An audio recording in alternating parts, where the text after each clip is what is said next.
How much of Supernanny's approaches actually align with the principles of applied behavior analysis? Let's find out. I'm here today to observe and to watch how your family works. So just go about your day as normal, and I know we've got issues that we're going to talk about and address and that I'm going to help you resolve.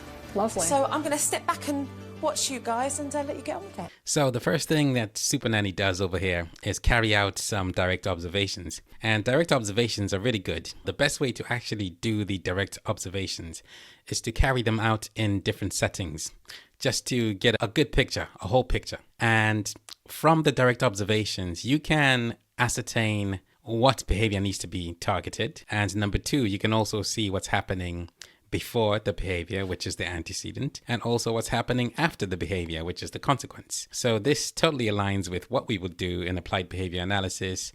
So that's 1 out of 1. Donuts! Donut! Please, Mommy! Please, Mommy! You need to come with me. I'll be extra good if you give me a donut! Yeah, right. I'll be extra good if you give me a donut. Manipulation at its best. Okay, it is absolutely clear that this would not be acceptable practice. It's not acceptable practice to Supernanny, and it wouldn't really align with any of the ABA principles, because what's happening here is the child who would then be shaping the adult's behavior and not the other way around. So it's not positive reinforcement, because positive reinforcement is a stimulus change that follows behavior, which then strengthens the future occurrence of that behavior. So that is 2 out of 2. So far, so good. Today I saw Classic at dinner time. Andra wanting that zippy cup.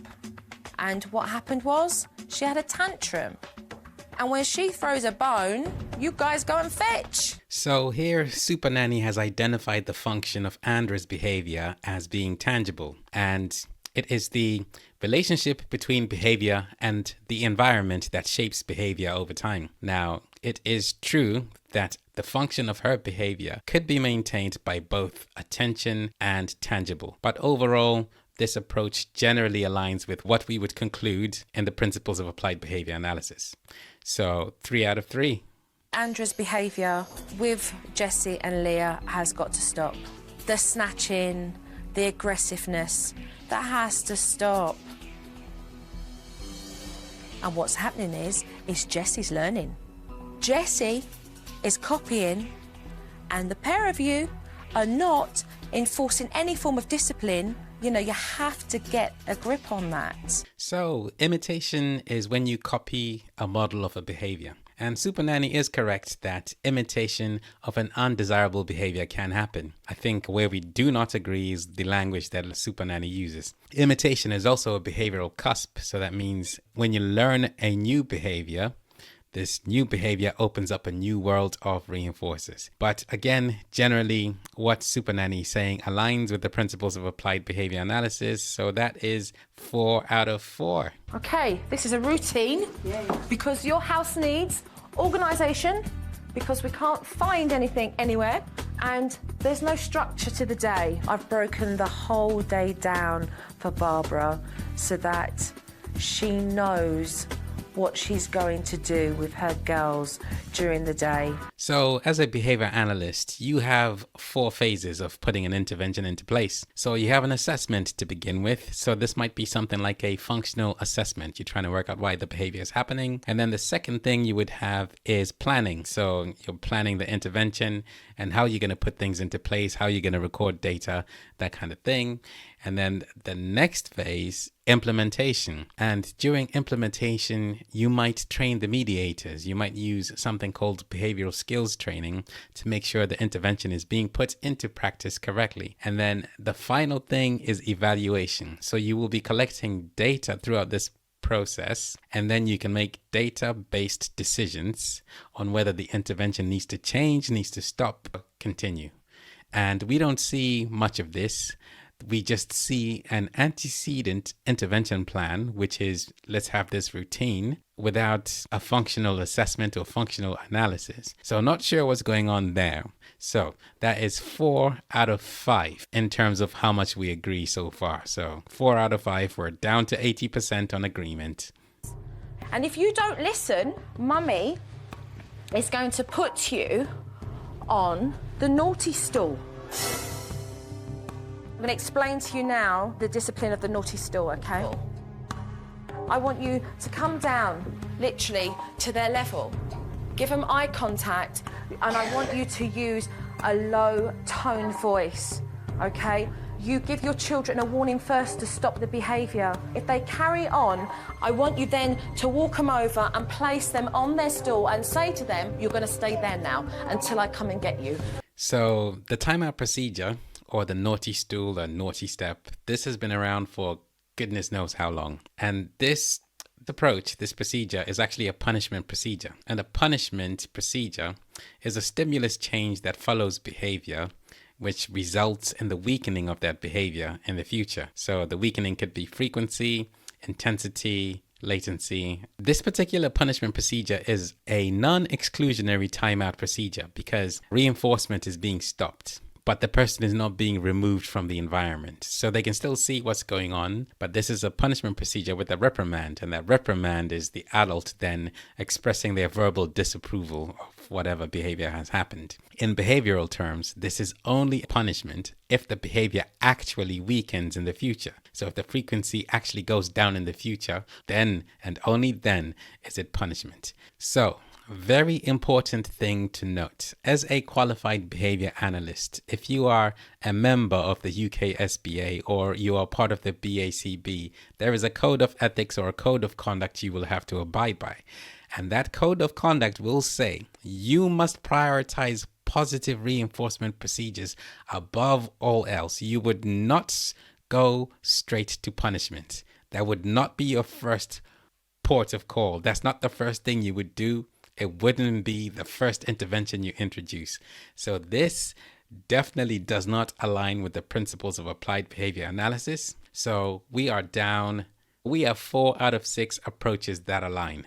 Andra, Leah, Jessie, we're going to play shops today. There were 2 shopping carts, 1 cash register, and Mum had to decide who was playing what role. I think it would probably be a very good idea if Leah or Jessie was the cashier first. I encouraged Barbara to make sure that Andra wasn't the cashier that she wanted to be, because Andra always wants to get her own way, and it's important that Andra realises that she can't get her way all the time. Okay, honey, we're all going to rotate. My money.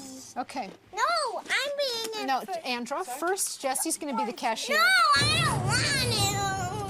Well, Andra, let's rotate. We're all going to rotate. Jessie. So Supernanny introduces what she calls the shared play technique. And the purpose of this introduction is to teach Andra to accept no, or to accept alternatives. To teach Andra that she does not always get her own way. Now, what we find in behavior analysis is that if someone's challenging behavior is maintained by access to tangibles, they will often have an issue with the word no, or denial, or delay.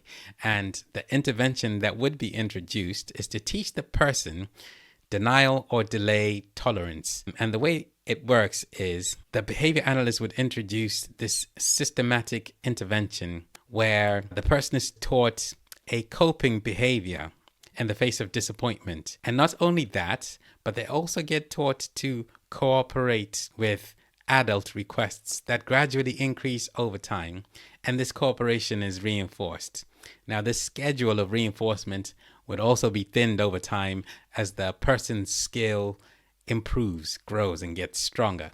So the idea is the same, what Supernanny is doing here, but it would certainly look different when implemented by a behavior analyst. And for that reason, our proportion of agreement goes down to 4 out of 7. Address that manner, Barbara. That has got to stop. So what do I say? So call her over to you. Say to her, do not talk to me like that. Andra, you need to look at me. I don't want you to shout. Andra. Bring her away from the toy. Come here, Andra. Look No. what Leah did. She took my pen. Andra, stop right now. Mommy is trying to talk to you. Andra, Pull her over. Keep calm, Barbara. Andra. You're in control. Keep calm. Keep calm. Bring her over to you. Andy, Mommy's trying to talk to you. When I'm trying to talk to you, I need you to listen to me.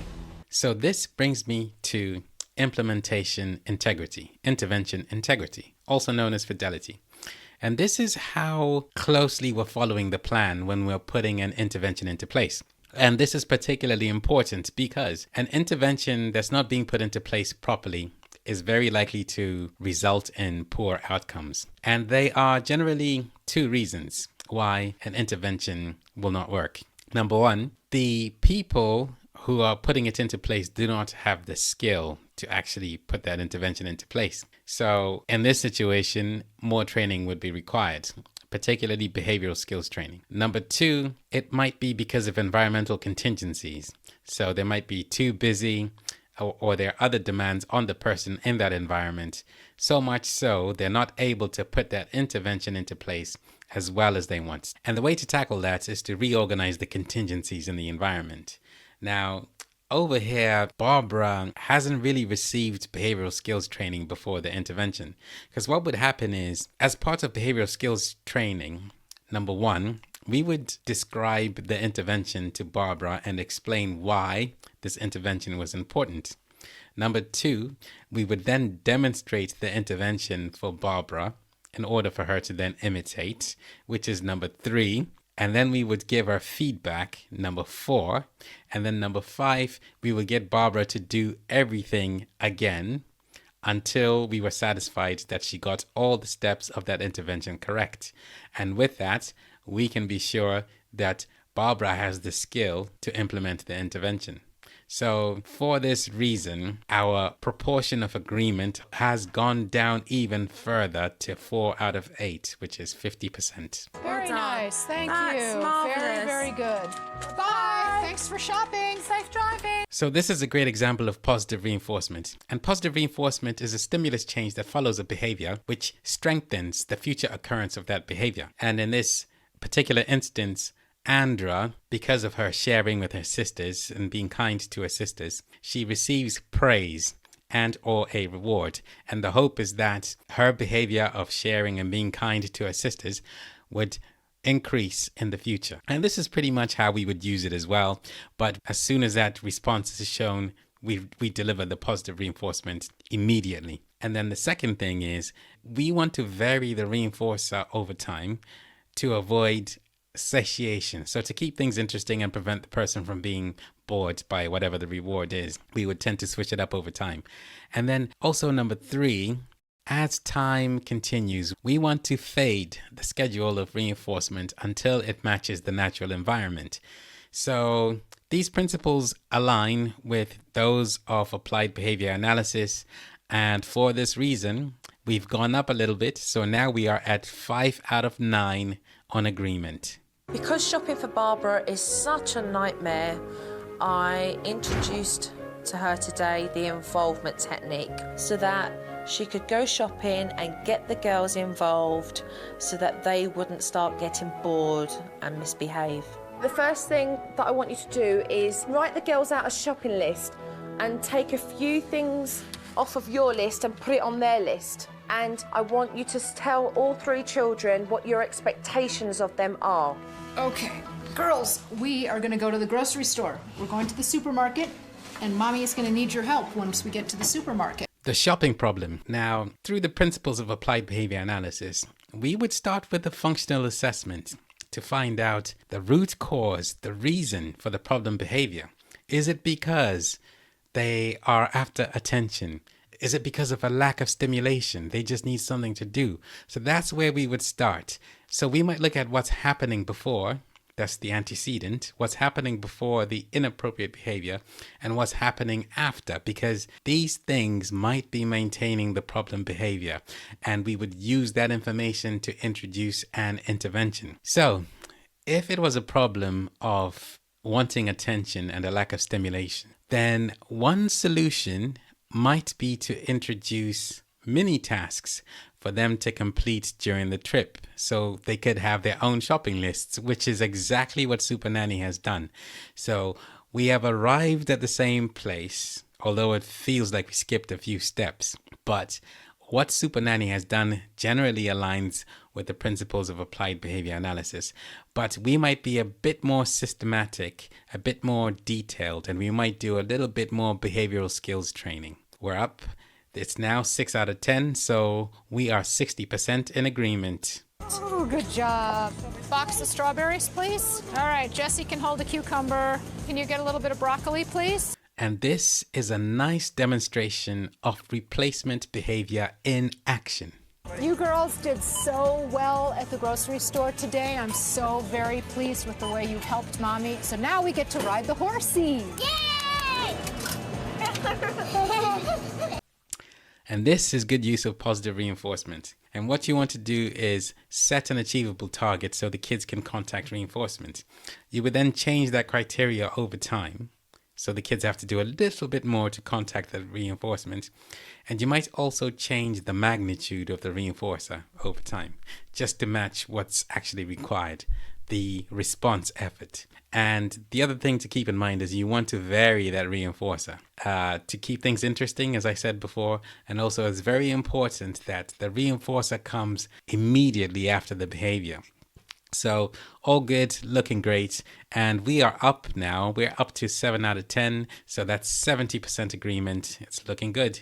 I'm leaving the family for a few days. I've taught Barbara and David all the techniques that they need for their family. Thank you. Hurry back. I think it's a tough time ahead. My whole hesitation of it is, okay, can we keep it up? Listen, guys, remember, stick to the routine so that you've got some structure in your day, all right? No. Okay, see you soon. Okay. You know, tomorrow I'll be waking up without Joe there for the first time. In applied behavior analysis, we have something called maintenance. And this is where you retain a skill after a period of time. Now, when Supernanny leaves, Barbara and David are expected to maintain these interventions over time. When we do behavioral skills training as behavior analysts, we would teach a skill broken down into its component steps, and we would score each step against your performance. Now, you would have something called mastery. So if you are able to perform that skill to a certain level on consecutive occasions, you would achieve mastery. Now, usually we say you need to get 100% 3 consecutive times, and then we consider the skill to be mastered. And research has shown that when this happens, you're more likely to retain that skill. We see none of this. So we see some demonstrations, a little bit of interaction, no proper training, no behavioral skills training, and no mastery criteria set. But then Barbara and David are expected to maintain those interventions while Supernanny is gone. So this is where we do not align. So I'm afraid we go down. It is now 7 out of 11. I'm gonna stack out my picture. Andra. Go away. Come on, you're getting to the naughty chair. No, I don't want to. David, what did I teach you? Warning first. Sit there, because you're kicking and fighting me, and you're not listening to my And over here we have poor intervention integrity, poor implementation. And I would argue that this is because of the lack of mastery criteria. So they have not been trained to mastery. And this is the consequence. Dave is away right now, and that adds more pressure to me because not only am I trying to implement this new routine, but then I'm also just dealing with the stress of being alone with the 3 of them. Whoa, Jesse! Competing contingencies. Now, as before, there are 2 reasons why interventions are not implemented with integrity 100% of the time. Number 1, there might be a lack of skill, and number 2, competing contingencies. Now, when you have additional stress, an intervention that you have to implement might add to your stress, which is a problem. And number 2, we know David is away, so the workload on Barbara has increased, which is another competing contingency. So the interventions might not be implemented with integrity. And this is a common reason that affects implementation integrity, not just in the family home, but in other settings, schools, residential homes, homes. Well, I've got some footage here that I'd like all of us to sit down and watch. Okay, let's take a look. I know how to undo that. I know you do. I'm never gonna play with you. This is horrifying. I understand your circumstances, you're running late, but don't give her that control. She's not doing as she's told and she's getting away with it. Okay. So over here, we're seeing video modeling as well as feedback, which is great. This is something that's also used in behavior analysis. So you would pause the video, discuss what's going on, give feedback, and that should improve procedural integrity. So there's some alignment there, and we are up. We're at 8 out of 12, and that's 75%. Okay, so Barbara and David and their children are being filmed in their home. What behavioral effect could this have? Put it in the comments. Let me know. Give me your battery. Going up. Right, if you do Okay. not listen to me, I am going to place You you don't on the listen to naughty me. stool. You're going on the naughty stool. From a behavior analytic point of view, this one had me jumping at the screen. There is no reinforcement going on here whatsoever. What we see here is behavioral skills training. We have an explanation of the procedure. We have a demonstration of the procedure, modeling of the procedure, as well as feedback. No reinforcement. So we are down 8 out of 13. So I'm going to be teaching Barbara how to project and to maintain a low-toned voice. I'd like you literally to say, no, stop that. No, stop that.